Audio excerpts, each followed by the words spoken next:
بسم الله الرحمن الرحيم. الحمد لله والصلاة والسلام على رسول الله وعلى آله وصحبه ومن والاه. اللهم علمنا ما ينفعنا وانفعنا بما علمتنا وزدنا علما. ما مستعان قتابيان خوشويست أو بابتي أو رؤاما دبان كردية لباري تسونيتي لبر كردني قرآني بيروزا كهمومان الحمد لله لو بواري هول ددين هاتين أو مركزي لبو أو مبستي هاتينا بلام رنگا هندك شێواز هەیە لە سەرەتا و هەتا کۆتایی بەو شێوازە مەلەبەری دەکەین یان هەڵەی تێدا بکەین یان شێوازی باشتر هەبی لەوەی ئەمە دەیکەین. ئینشاڵڵا هەوڵ دەدەین لەو سمینارەی سوودی لێ ببینین و ئەو شێوازانە فێر ببین. سەرەتا بەڕاستی لەبەرکردنی قورئانی پیرۆز دەبی سەرەتا ئەمە گرنگیەکەی بزانین. دەبی بزانین کەوا قورئان کەلامی خودای پەروەردیگارە، کەلامی خوداش کە ئینسان لەبەری دەکا و لە ناو سینجی هەڵی دەگریتن شەڕەفەکی بەرزە و زانستەکی بەرزە و ئەو ئومەتە خوای گەورە یەک لە تایبەتمەندیەکانی ئەو ئومەتەی بەوەی دایەتە پێغەمبەری عەلەیهی سەڵات وەسەلام کە ئومەتەکە کتابەکەیان لەبەر دەکەن. خوای گەورە لە قورئانی دەفەرمیتن وما كنت تتلو من قبله من كتاب ولا تخطه بيمينك إذا لارتاب المبطلون. دفرمي أي پیغمبر صلى الله عليه وسلم أتو پیش أو كوا أو قرآنت لبو داب بزيتن پیشتر نهيت كتابك تخويند بوا ونهيت كتابك نوسيبو أجر وابوايا أواني بباورن گومان و شبهه دروست دەکرد. دەیانگۆ پێشتریش چەند کتابی نووسیە ئەوش کتابەکی دیکەی نووسیتی یان پێشتر زۆر کتابی خوێندیتەوە مامۆستای هەبووە ئەوە لەو کتابانە وەریگرتیە. بەڵام پێغەمبەر صلی الله علیه و سلم لە ناو شارێک ژیایە خەڵکەکە ناسیتی بە کافر و بە موسڵمانەوە خەبەر گەیشتیتە هەموو جێیەکان کەوا هەتا تەمەنی 40 ساڵی خوێندەواری نەبووە، نووسین و خوێندنەوەی نەبووە لەسەر کتاب.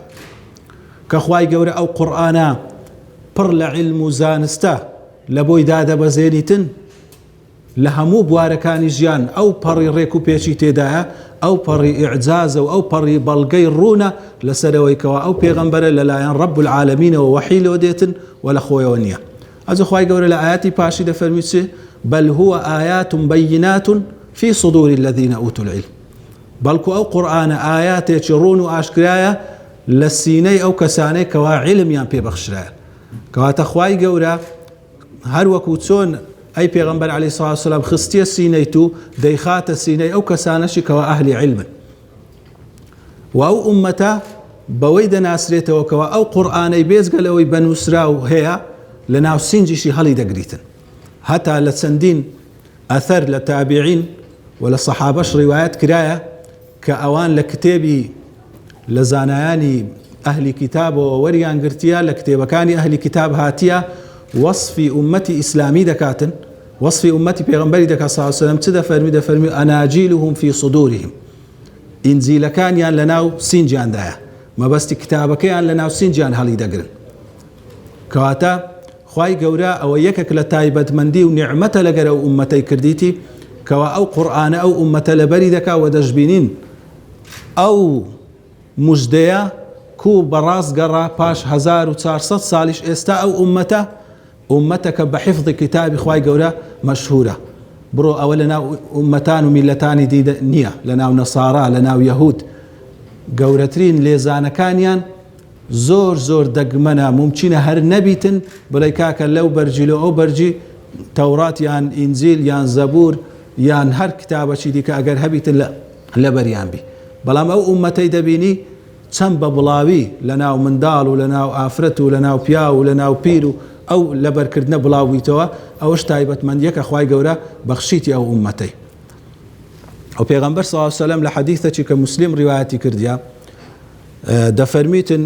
جارێکیان پێغەمبەر صلی الله علیه وسلم خوتبەچی دا، لە خوتبەکەی باسی ئەوەی کرد کەوا ئەلا ئین ڕەبی ئەمەڕەنی ئەن ئوعەللیمەکم ما جەهیلتم.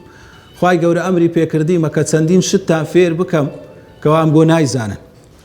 ئەو جە نیعمەتەکان دەژمێری حەدیثێکی درێژە. یەک لە نیعمەتەکان دەفەرمی خوای گەورە لەسەر ئەو ئومەتەی باسی دەکاتن دەفەرمی ئەنزەلت عەلەیکە کیتابا لا یەغسیله الماء، ئەی پێغەمبەر صلی الله علیه و سلم خوای گەورە پێی دەفەرمێ کتابەکەم لە بۆ دابەزاندی ئاو نایشواتەوە. یعنی چ ئاو نایشواتەوە؟ کتابەکانی پێشی لەسەر پارچە پیستەی، لەسەر بەردی، لەسەر پارچە ئێسچی شانی وشتر و ئەوانە ئێسچی بڕکپان و گەورە بە ئەو شتانیان بەدەست کرد بە ئەو ئالەتانە بوون لەسەریان دەنووسی. ئەوجا ئەگەر ویزبایان شتەکەیان ئیش پێ نەما بە ئاویان پێدا دەکرد و مەڕەکەبەکە دەڕۆی جارچکە لێیان دەنووسیەوە. یان کەسێک ئاوی لە ماڵێ لە شوێنێک هەری گرت بە ئاوی پێکەت بە مەڕەکەبەکەی لەسەر دەڕۆی. بەو نەوعی زۆر کەس هەبووە لە ئومەتانی پێشی بەشێک لە تەورات بەشێک لە ئینجیل زانا بووە هەری گرتیە لەبەرەوەی لەبەری نەبووە لێی تێک چووە لێی ڕۆیشتیە. خوای گەورە لێرە باسی ئەو نیعمەتەی دەکات لەسەر ئەو ئومەتەی دەفەرمێ کتابەکەیان کە لە بۆتان دەنێرم ئاو نایشواتەوە. یعنی هەموو دەمێ لە هەموو سەردەمەچی لە ناو سینجی ئەهلی ئیمان بای ئەوەندەی خەڵکەک هەیەکەوە قورئانی لەبەرە ئەگەر هەموو ئەو قورئانانەی نووسراینەوەش بنین نەمینێن ئەوە خەسانەکە هەن ئەو قورئانیان لەبەرەوە هەر دەمینێتن. ئەوجا دەفەرمی تەقرأه نائما ويقظان بە نووستن و بە خەبەریش ئەو قورئانەی دەخینەوە.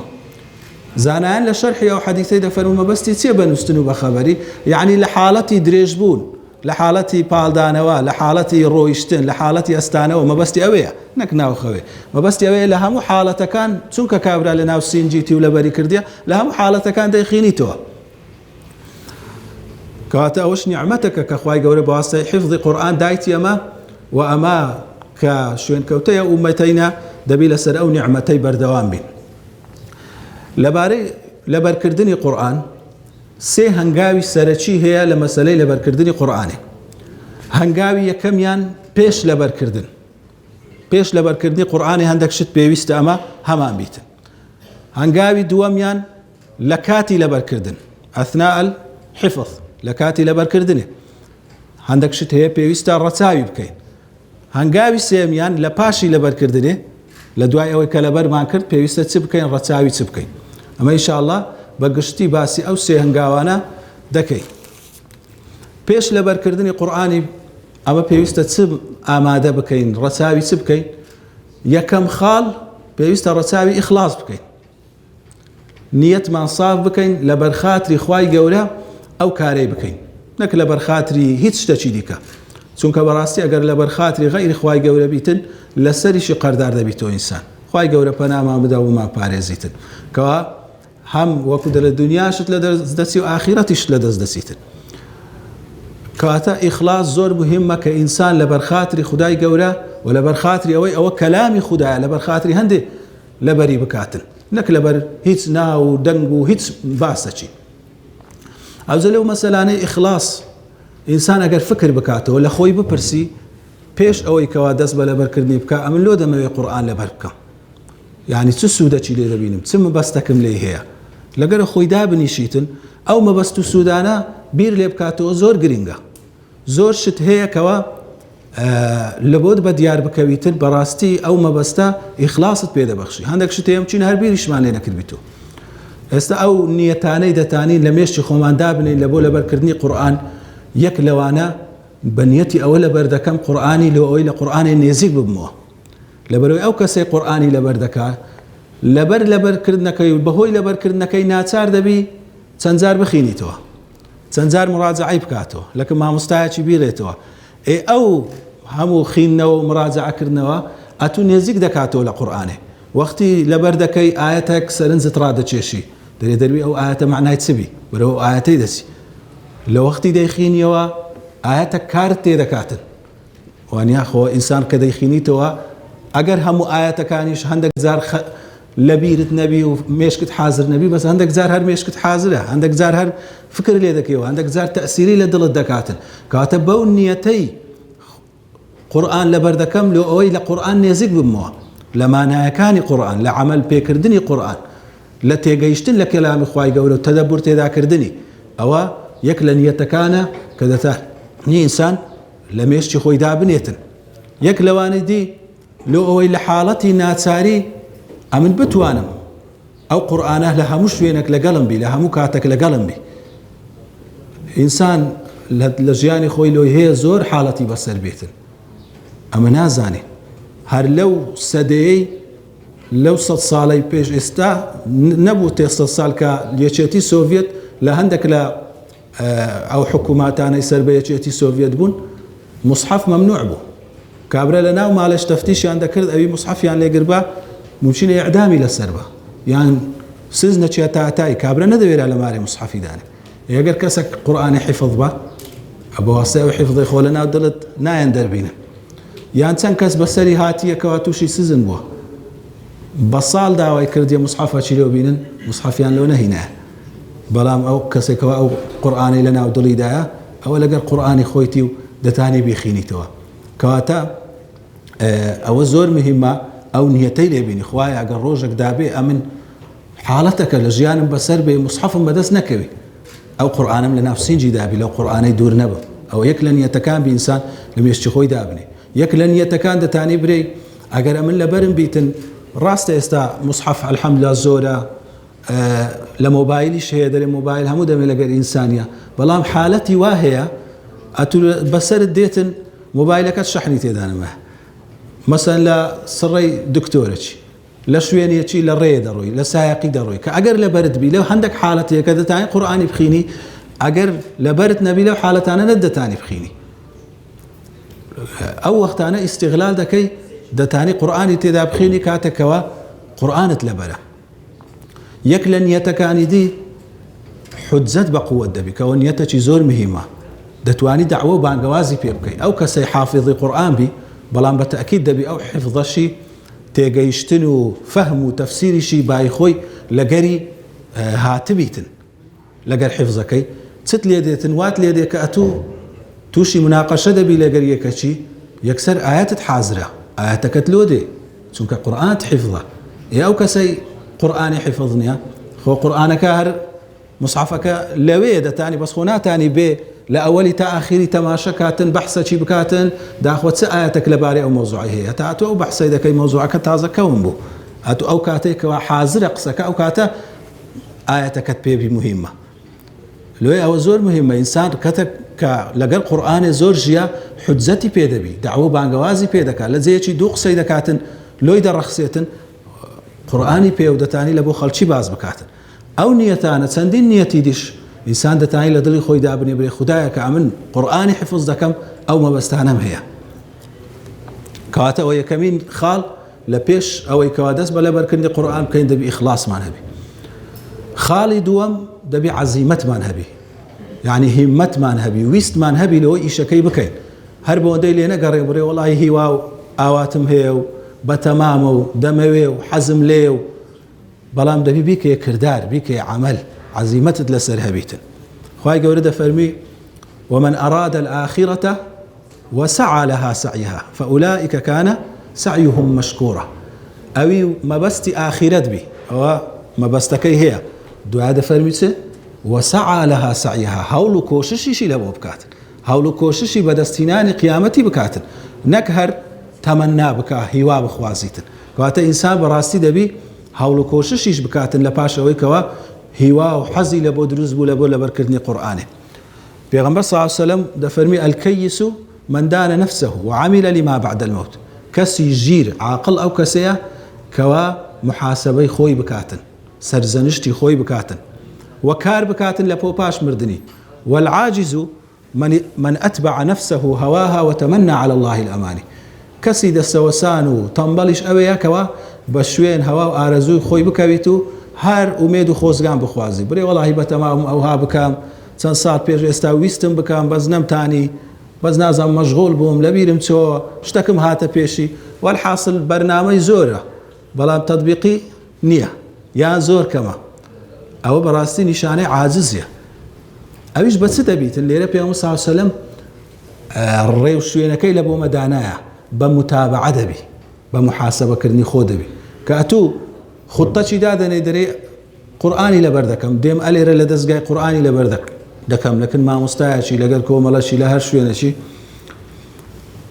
هەفتانە مانگانە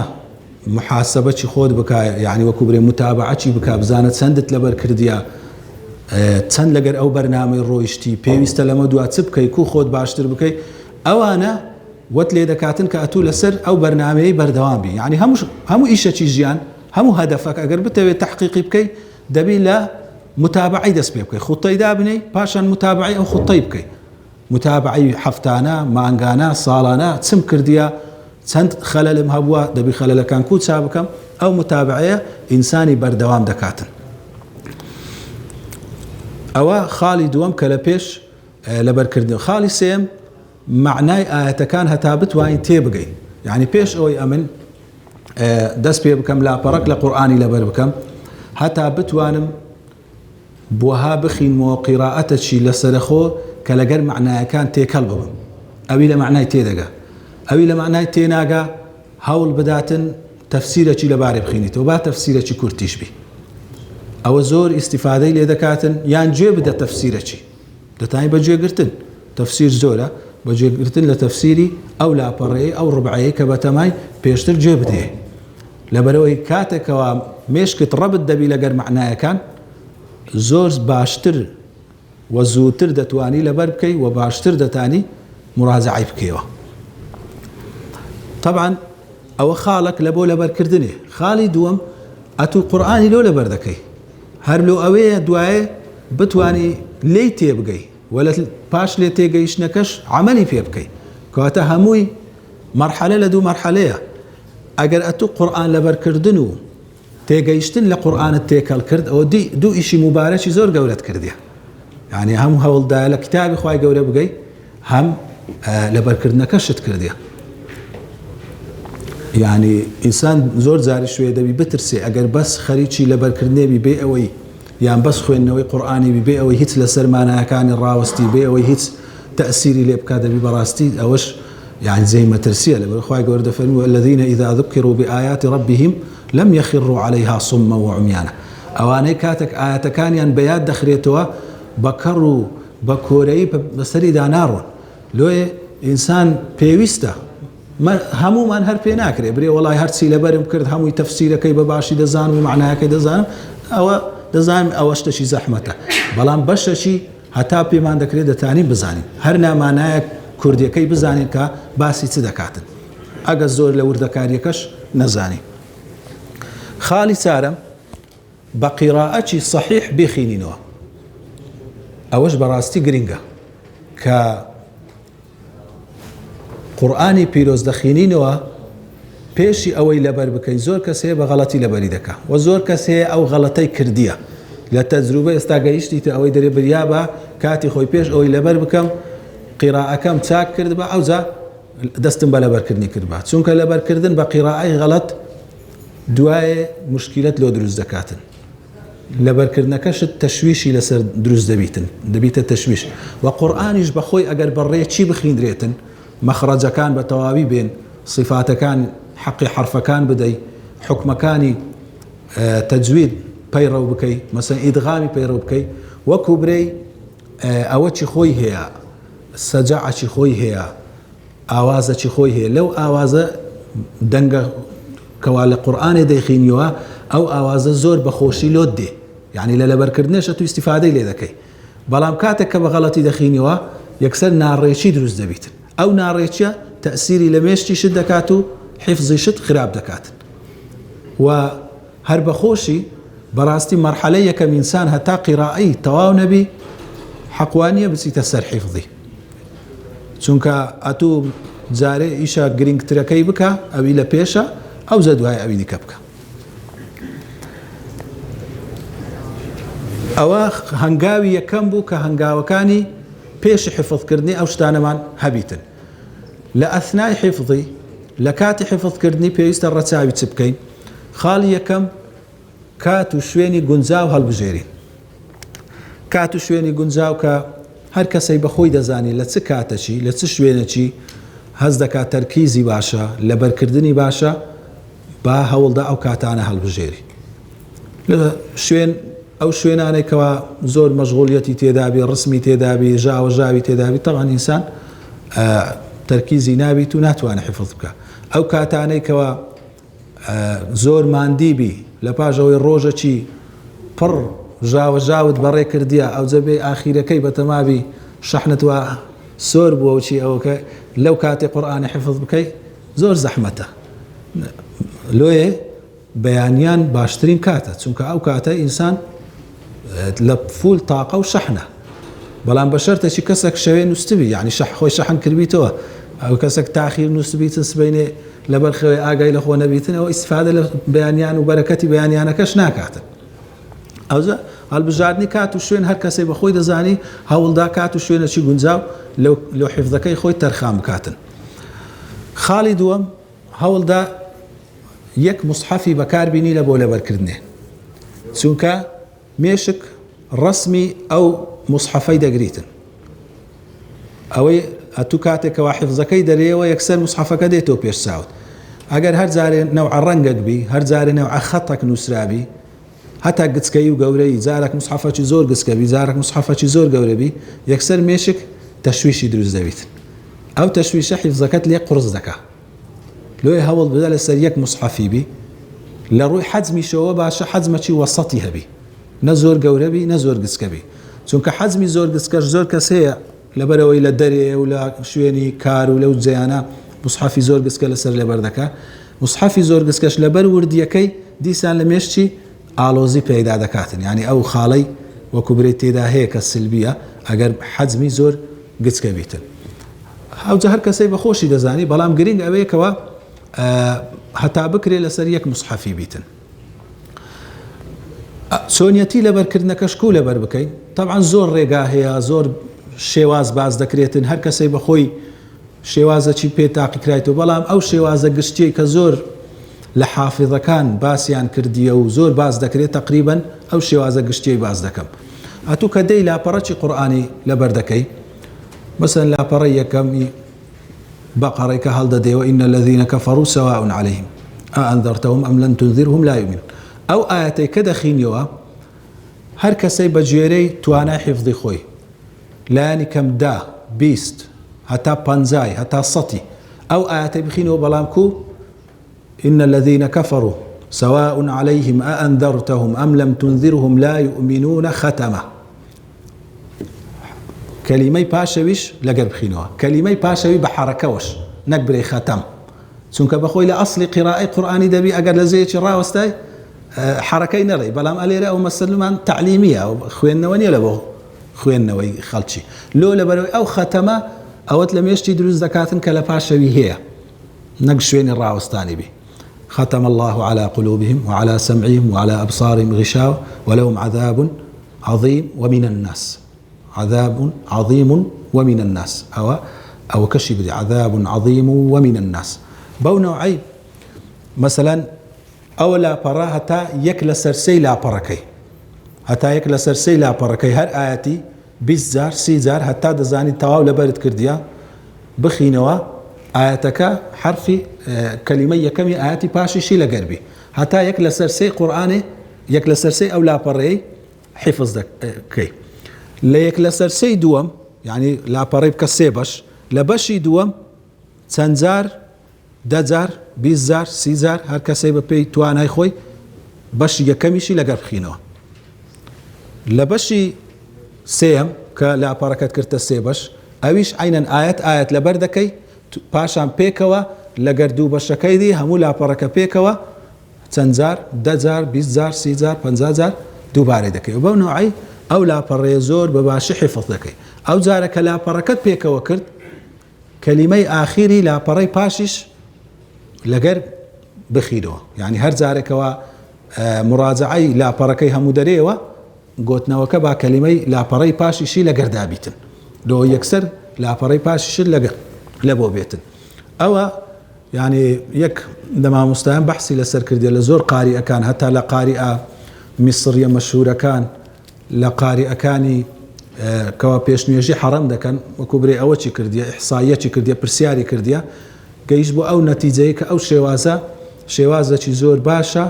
بە گشتی کەوا لەسەری ڕۆیشتینە لە بۆ لەبەرکردنی طبعا شێوازی دیشەیە و ئەوەی دیکە فکرەی دیکەشەیە بەڵام ئەوە شتێکی ئەوە سەرەکی بوو خاڵی سێم لەبەرکردنی هەتا پێت بکرێ لەبەرکردن دەبی لەگەر مامۆستا و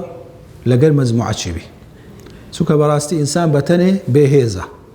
بەرنامەی دادەنێ بینەکی لەسەر دەڕوایی شەشی دێتە پێش یەکسەر وچی سکەی قیتاری لەسەر سکەی دەڕوا هەر ڕۆیتەوە غلۆر دەبیتەوە تا خوارێ دەبینی پاش ساڵەشی دەری وەڵاهی بەرنامەم دانابوو دەستیشم پێکرد چەند هەفتەی ڕۆژانە لاپەڕەکەم لەبەر دەکرد دوایە فلانە شتاتە پێشم ئەوە پاش چەندی پاش 2 ساڵی پاش 3 ساڵی ئەوە خۆی بەبیر دێتەوە ئەو های کردیە بەڵام ئەگەر لەگەر مامۆستای بی مامۆستا هەم لەبەر حازرکردنی هەم لە لێپرسینەوەی هەم ئەگەر ئەتو زاروێ سار دەبیەوە دەچێناو ئەو مەجموعەیە لەگەر تەڵەبەکان دادەنیشی گەرم دەکەنەوە مامۆستا دوو قسەی دەکات تەڵەبەکان دەبینی جەوەکەی دەبینی یەکسەر بە خۆت شەحن نەبیوە ئەوە زۆر مهمە کە هەتا بکرێ بە جەماعی حیفظی قورئانێ بکرێتن طبعا بێجگە لەوەی کەوا زۆر ئەو حیفظەی کە دەشرێەوە جاروەیە بە غەڵەتی لەبەر دەکەی هەر چاوت موچینە چەند زاروەیە بە خۆشمان هەمومان بچینە بەسەرمان هاتیە جێیەکمان لەبەر کردیە 20 جاریش خوێندیتمانەوە هەر بە غەڵەتی لەبەرمان کردیە جاروێ هەر کەلیمەکمان پازدایە کەلیمە نەکبرێ حرەکەمان غەڵەت کردیە کاتە لەو مامۆستای دەخینیەوە مامۆستا پێت دەڵێ وەڵاهی نەمزانی ئەو هەیە تازە یەکەم جار بزانم ئەو ئاەتە ئەو هەیە زۆر جار تووشی ئەو موقیفەی دەبین کاتەوەش ئیستیفادەکە کە ئینسان وها لەگەر مامۆستای دەبی چارەمین خاڵ لە کاتی لەبەرکردن ڕەچاوی بکەین ئەوەندەی کەوا دات نایە لەبەر بکەی لاپەڕەکە ڕوبعەکە هەتا ئەوەندی لەبەر نەکەی پەلەی لێمەکە مەچوە سەر لەبەرکردنی زیاتر چونکە هەر یەکی وەکو برەی تەرکیزی دەباتن مێشکت مشاوەش دەکاتن کە حیفظی پێشیت باش نییە حیفظی پاشی دێخیە سەرێ یەکسەر تێکچوونەک ڕوو دەدا هەتا پێت دەکرێتن ئەوەندەی کەوا دات نایە بە تەواوی و بە ئیتقان لەبەریکە ئەو زەبڕۆ سەر ئەوی دیکە زۆر مهمە ئینسان ئیتقانی هەبی لە حیفظی یەکەم چونکە بەڕاستی بە تەجروبە زۆر زاروێ شوێنەکەوە بە پەلەت لێ کردیە لەو کاتەی حیفظت کردیە زۆر باش حیفظت نەکردیە جەوەکەت زۆر مولائیم نەبووە کابرا دەبینی لە تەمەنی 10 ساڵی 15 ساڵی پاش 50 ساڵی پاش 40 ساڵی لەو جێەی هەر فەرقی هەیە لەگەر جێیەکانێتی لە شوێنەکیش کە لە ئەو کاتەی لەبەرت کردیە زۆر بە مولائیمی و گونجاوی و ڕێکوپێکی لەبەرت کردیە هەر بە مەزبوطی لەگەری ڕۆیشتی لۆی حیفظی یەکەم ئەساسە کە ئینسان بە ئیتقانەوە لەبەریکە ئەو زە پاشام بستە دوایوی هەنگاوی سێم لە پاشی لەبەرکردنی قورئان دەبی چ بکەین کە ئەو لاپەڕەمان لەبەر کرد ئەو ڕوبعەمان لەبەر کرد ئەوەندەی کەوا لەومان دانرایە خاڵی یەکەم و مهمترین خاڵ دووبارەکردنەوە و مراجعە یعنی وەکو برێ ئەگەر برێن سڕی حیفظکردن چییە سڕی حیفظکردن تیکرارە دووبارەکردنەوەیە هەر کەسی حیفظیشی خراپبی زۆر دووبارە بکاتەوە ئیلا دەتوانی حیفظەکەی متەمەکین بکاتن ئەوی کەمتر دووبارە بکاتەوە کاتی لۆدانی حیفظەکەی بە قەدەرەوەی لەق دەبیتن کەواتە بەڕاستی دائیمەن چەندت لەبەرە بەرنامەی لەبەر مراجعەشت هەبی لە بۆ ئەوە شوێنانەی کە پێشتر لەبەرت کردیە و ناوە وەکو برێ لەگەر مامۆستای بی لەگەر تەڵەبەی بی لەگەر هەرچێبی مەوعیدی دابنێ ئینسان لە بۆ ئەوەی مراجعە بکاتەوە خاڵی دووەم ئەوەندەی لەبەرت کردیە هەوڵ بدە لە نوێژەکان بخینی چونکە نوێژ بەڕاستی عیماد الدینە گەورەترین کۆڵەگەیە لە پاش ئیمان نوێژە کە ئەتو ئەو قورئانە کەلامی خوای گەورە لەناو ئەو عیبادەتە گەورەی دەخینی جەوەکی دیکەیە زیاتر لەگەڵ تێکەڵ دەبی زیاتر ئاگادار دەبی لۆی بەڕاستی ئینسان هەتا بکرێ لە نوێژەکانی ئەوەی لەبەری کردیە بتانی بخینیتن بە تایبەتی شەو نوێژ کە خوو نەریتی ساڵحانە زۆر مهمە کە ئینسان بتوانی ئەو مقدارە حیفظەی بخینیتەوە خاڵی سێم گرنگی بدا بە متەشابهات ئەو شوێنانەی کەوا وێک دەچن ئاەتەکان وێک چوونە لەبەرەوەی قورئان خوای گەورە ناردیتی الله نزل أحسن الحديث كتابا متشابها مثاني خوای گەورە چاکترین وتەی ناردیە کە قورئانە ئاەتەکانی وێکچووە لە چ لە مەعنا لە ڕێک و پێچی لەوەی معنایەکان تەئکید دەرکەنەوە لەبەرەوەی قورئان کتابی هیدایەت و پەروەردەکردنە، کتابی فێرکردنیشە. کتابی فێرکردن یەک جار مەوزوعی باز دەکا، جارشکە ناگەڕێتەوە سەرەوەی. بەڵام قورئان بەس کتابی فێرکردن نییە، کتابی تەربیەتیشە. تەربیە پێویستی بە دووبارەکردنەوە هەیە. سات و منداڵک تەربیەی دەکەی لەسەر ڕەوشتەچی، برێ وەڵای پێم گوتیا درۆی نەکاتن، تاو یەک جار پێم گوتێ نابێ قەت درۆی بکاتن. نا، لەوەی فێرە ڕازگۆیی بکەی دەبی چەند جار بە شێوازی جیاجیا لە بۆی دووبارەکەیەوە. پەروەردە ئەوەیە. کاتە قورئانیش کەوا حەقیقەتەکان لە بۆمە بەیان دەکا، بە شێوازی جیاجیا حەقیقەتەکان لە بۆمە بەیان دەکا. هەر جارێ بەڵگەچی دەینیتەوە، هەر جارێ بە شێوازێک باز دەکات. لەبەر هەندێک ئاەتەکانی وێک چووە کە ئاەتەکانی وێک دەچیتن، زۆر گرینگە ئەو شوێنانەی ئەتوو لێت تێکەر دەبی. مەرج نییە ئەو شوێنەی یەکەچی دیکە لی تێکەڵ دەبی ئیتوش ئیلا ئەوێن دەرمتەشابیه بی. لۆی هەندێک کتاب هەیە متەشابیهاتەکانی تۆمار کردیا، ئەتوو مەرج نییە بچی ئەو کتابەی هەموو بخینیەوە بڵێ ئەو ئاەتە لەگەر ئەو ئاەتی تێکەڵ دەبی، چونکە ئاەت هەیە لە کنەت و هەر تێکەڵ نابی، حیفظەکەی تو ئەو هەیە. معناوێ ئەمە چۆ سەرێ و مێشکت مشاوەش بکەی. ئەوانەی کەوا بەخۆت لە ئەسنای گوتنەوەی لێت تێکەڵ دەبیتن لە سەرەوان ڕابوەستە. چ بکەن نیشانەی دابنێ لەوەی بەبیرت بێتەوە. نیشانە دانانەکە چییە؟ لە ڕووی معناوە لە تەفسیرەکەی ئەوە باسی چ دەکا، ئەوە باسی چ دەکا، لەوەی لە بیرت ببینێ. لە ڕووی ڕەنگەکەی، لە ڕووی سوورەتەکەی، لە هەر شتێک بین نیشانەک دابنێ لەوەی ئەو دوو ئاەتت لێ تێکەر نەبیتن. ئێستا مەسەلەن لە سوورەتی ئالی عیمران ولهم عذاب عظیم، ئاەتی پاشی ولهم عذاب ئەلیم، ولهم عذاب مهین، زۆربەی خەڵک لێی تێکەر دەبی. یەک لەوانە کە مامۆستایەکان مەسەن پێیان گوتینە بە عامی بەبیرت بێتەوە. عام عینەکەیە، ئەلفەکەیە، ئەو زەمیمەکەیە، سێ ئاەتە لە دوو یەکدی، عظیم، ئەلیم، مهین. دەتانی بەخۆت ئەو هەشتەی دروستکەی. مهم ئەوەیە بە شتێکی بەبیرت بێتەوە، بە تەفسیری زۆر مهمە. ئێستا خوای گەورە لە سوورەتی الأنعام دەفەرمی ولا تقتلوا أولادكم من إملاق نحن نرزقكم وإياهم. فەرمی منداڵەکانتان مەکوژن لە کاتی هەژاری، ئەمە ڕزقیم گۆشت دەدەین، ڕزقی منداڵەکانیشتان دەدەین. لە سوورەتی ئیسراء دەفەرمی ولا تقتلوا أولادكم خشية إملاق، لە ترسی هەژاری مەیان کوژن. نحن نرزقهم، ئەمە ڕزقی منداڵەکان دەدەین، وإياكم، ئیم گۆشت دەدەین. طبعا ئەوە زۆر تێکەر دەبی. بەڵام ئەگەر تەماشای معنایەکەی بکەین لە ئی سوورەتی ئەنعام کابرا هێشت لەناو فەقیریدایە کە ئینسان بەخۆی فەقیرە، نان نییە بخوا، نەفسی خۆی لە پێش منداڵەکانی دادەنێ. لۆیە لەوێ دەرێ نحن نرزقكم، ڕزقیم گۆشت دەدەین، ئەوجا دووەم جار دەرێەوە ئیاهم، ئی منداڵەکان دەدەین. منداڵەکان دەخێتە پاشی، چونکە کابرا بەخۆی ناو فەقیری و هەژاریدایە. لە ئی ئیسرای لە ترسی هەژاریە، هێشتا نەکەتیتە ناو هەژاری. لەوێ خوای گەورە منداڵەکان بە پێش دێخی، ڕزقی منداڵەکانیشتان دەدەن کە ئێستا منداڵەکانتان بووە و یان پێ ڕادەگا، ئیم گۆشت دەدەین. یعنی ئەوها بە معنا دەبینی زۆر جار شتی زۆر جوانی تێدایە و لەطیفەی جوانی تێدایە. خاڵی چارەم لە پاشی لەبەرکردنی قورئانی ڕەچاوی بکەین بەشداریکردن لە پێشبڕچێ و مسابقاتی قورئانی. ئەوەش زۆر مهمە ئینسان لە پێشبڕچێ بەشداری بکات لۆچێ، لەبەرەوەی دەبیتە هاندەرێک لە بۆ مڕاجعەکردنەکی باش. ئینسان نەفسی ئەو هایە ئەگەر شتێک دابدرێتن پێوە ئیلتیزام بکاتن، زیاتر دەتوانین نەفسی خۆی پێ ئیلتیزام بکەن، نەک مەبەستی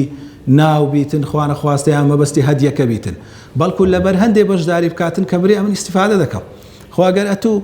دەرەجەشیش باش نەینی، بەڵام هەوڵەکەت هەردایە لە بۆ ئەو مسابقەی. لەوە ئەوەی مەسەلەن ئەو مسابقاتانەی دەکرێتەوە ئینسانی وەلێ دەکاتن هەوڵی لۆ بدا، منافەسەکی پێیا بکاتن کە